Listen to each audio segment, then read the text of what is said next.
Welcome everyone to Fraud Files Unleashed, where true fraud investigations meet captivating storytelling. I'm Austin, a seasoned fraud fighter with over 8 years of experience in both law enforcement and banking. Join me on a first-hand journey through real cases, offering insights into the dangers and intricacies of fraud. Whether you're a fellow fraud fighter or eager to learn about fraud prevention, I invite you to tune in. Brace yourself for a mix of knowledge and humor, and I apologize in advance because there's going to be a lot of dad jokes throughout this podcast. Let's uncover the secrets of fraud together. Now, before we dive into the fraudverse, let me set the stage. Imagine a world where financial fraud lurks in the shadows, threatening to disturb the delicate balance of our daily lives. But fear not, for we have fraud fighters, armed with calculators, quick wit, and they're ready to thwart the nefarious plans of the tricksters. Now, you may be wondering, Austin, how exactly did you become a fraud fighter? Well, let's jump back in time to 2017 so I can tell you about my personal journey. Would you believe it if I told you that I got into fighting fraud entirely by accident? Well, it's 100% true. We just went back in time to 2017. I started off my career in law enforcement in May of 2016. Yes, I was a cop. And yes, I ate and adore both donuts and coffee. Nobody would guess that I had a nearly 5-year career in law enforcement, considering I still look like a 13-year-old kid. Let's stay focused, though. I want to talk about what happened on July 28th, 2017. I was a young buck working the graveyard shift at the City of Altamont Springs Police Department. This is a fairly large commercial city located just outside of Orlando, Florida. Little did I know this night was going to change my life forever. It was about 2 a.m. I found myself driving through the mall parking lot in front of JCPenney's. Nearly everything was closed at this point, and the roads were quiet. I was doing my typical rounds just to make sure nobody was attempting to burglarize any of the businesses in the area. As I'm trying so desperately to stay awake in my car, a priority call comes out. There was a house that is supposedly being engulfed by flames. Now, this call was located in the county's jurisdiction nearby, but a quick check of our vehicle tracking software showed me that I was the closest unit. I asked my sergeant over the radio for permission to assist with the urgent call, and I was excited to hear him give me the all clear.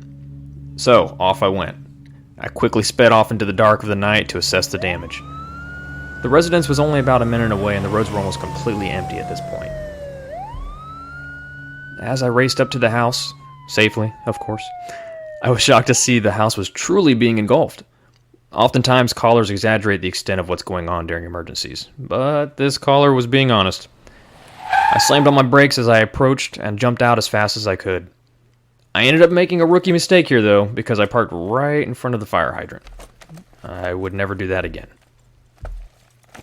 I quickly approached 4 residents that were standing in the front yard and asked them if everyone was accounted for. Tears ran down one of the female's faces, though, as she hesitated and told me,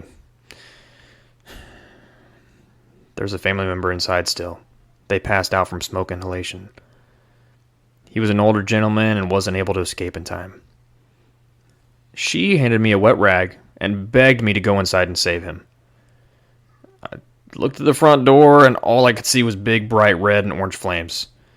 The gesture was nice, but there was zero chance this small little hand towel was going to save me from any of that fire. But I had another plan up my sleeves. I asked the homeowner if there was any other entries into the house, and she mentioned the elderly male's bedroom was on the northeast side. I quickly ran that direction and I could see that he had a small window.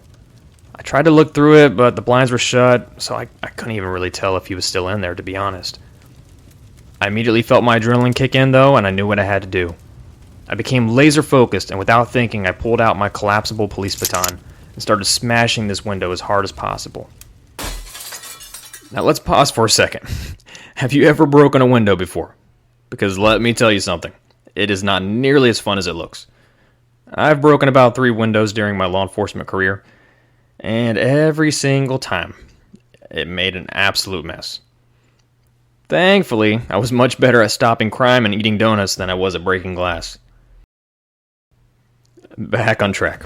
Anyways, here I am smashing this glass when out of the corner of my eyes I see a Seminole County deputy running up to help me. Whew, thank God.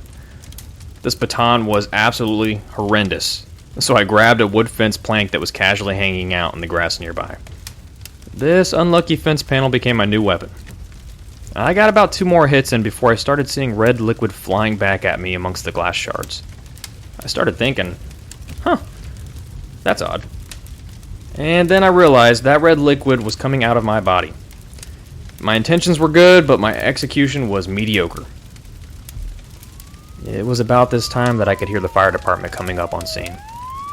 And I started assessing my damage. I've got 2 large gashes on my right forearm about midway to my elbow. I also noticed the top of my right thumb is sliced completely open. Not good. I let the fire department get situated while I was temporarily wrapped up in gauze by a Seminole County lieutenant. The adrenaline is slowly fading as I realize I probably am going to need a few stitches. I knew I was okay, but I started thinking about my family. Man, I'm supposed to be home in a few hours. My wife is going to kill me. My mom was going to freak out. Oh, man. One of my zone buddies helped me move my vehicle out of the way from the fire hydrant. Thank you. And I wasn't in any shape to drive, so they took me to the ER nearby. I sat in the back seat because my front passenger seat was full. No, there weren't any boxes of donuts up there. Just important things like, okay, maybe there was some donuts. I'll spare you all the gruesome details, but the hospital staff was amazing. 14 stitches later, and I was back up and running. While I was getting sewn up, the fire department stopped by my room, and they gave me some amazing news. The elderly gentleman survived. He was actually at the same hospital I was, getting treatment. They thanked me for helping narrow down where he passed out, but honestly, I did not do anything extraordinary, and I certainly did not feel like a hero. I was just happy this old man got to live to see another day. This unfortunate accident led me to light duty, and guess where I was temporarily assigned? My commander at the time thought it would be a good idea if I helped out the Seminole County Financial Crimes Task Force. Seriously, no cops like working fraud cases. Way too much math. You can't catch these fraud subjects. The victims are difficult to work with. Oh my goodness, I don't want to do this. I was thrown into the world of financial crimes against my will.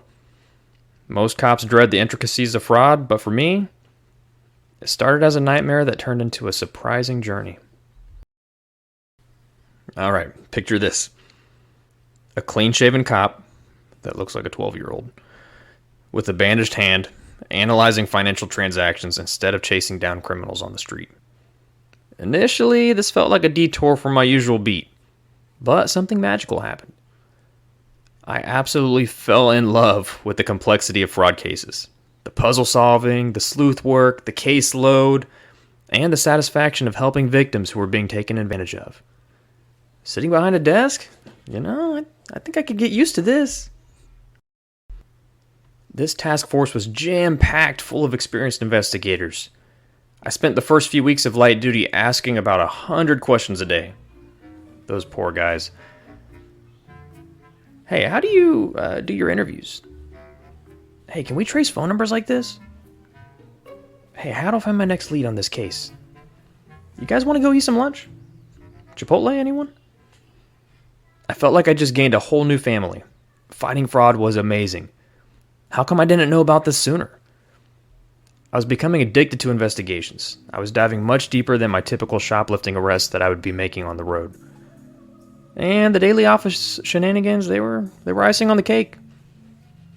Don't tell anyone about this, alright? But we had a ping pong tournament in the break room one day. And we definitely got caught. Before I knew it though, my light duty was over. I was back working as Delta 12 on the graveyard shift. My first night back, I sat with my sidekick Joe and sipped away on my coffee, gazing into the nearly full moon. I was empty. I felt like a piece of my purpose was taken away from me. I suddenly just wasn't quite as excited to run around at night chasing crooks through the alleys on wild foot chases. I wanted to get my hands on a complicated fraud investigation. I wanted to help someone who had been manipulated. I wanted to join that task force full time. Let's fast forward a few months, and my desire to fight fraud, it was still as strong as ever. My day was coming, though. Don't worry. Because an opening finally appeared in that task force. And I applied as soon as possible. I prepped and I studied for the interview panel. And even though I was nervous, I tried to remain cool, calm, and collected on the outside. I was blessed a few weeks later to find out my dreams were becoming a reality. I was chosen to join this elite task force. Wow. Who would have thought? This unexpected twist in my life shaped my destiny. That house fire set me on a path to become a fraud fighter. In my experience, many people I've met also got into fraud investigations through weird and interesting circumstances. I mean, it makes sense. What kid grows up and says, I want to be a fraud detective when I grow up? I want to trace money and Google search Excel formulas every day. Yeah, Excel's not really my friend. So what happened next? Well, now I was officially a fraud nerd. From reluctantly crunching numbers to willingly busting fraudsters, the transition was seamless. The more I delved into the world of financial crime, the more I discovered the hidden stories behind the numbers.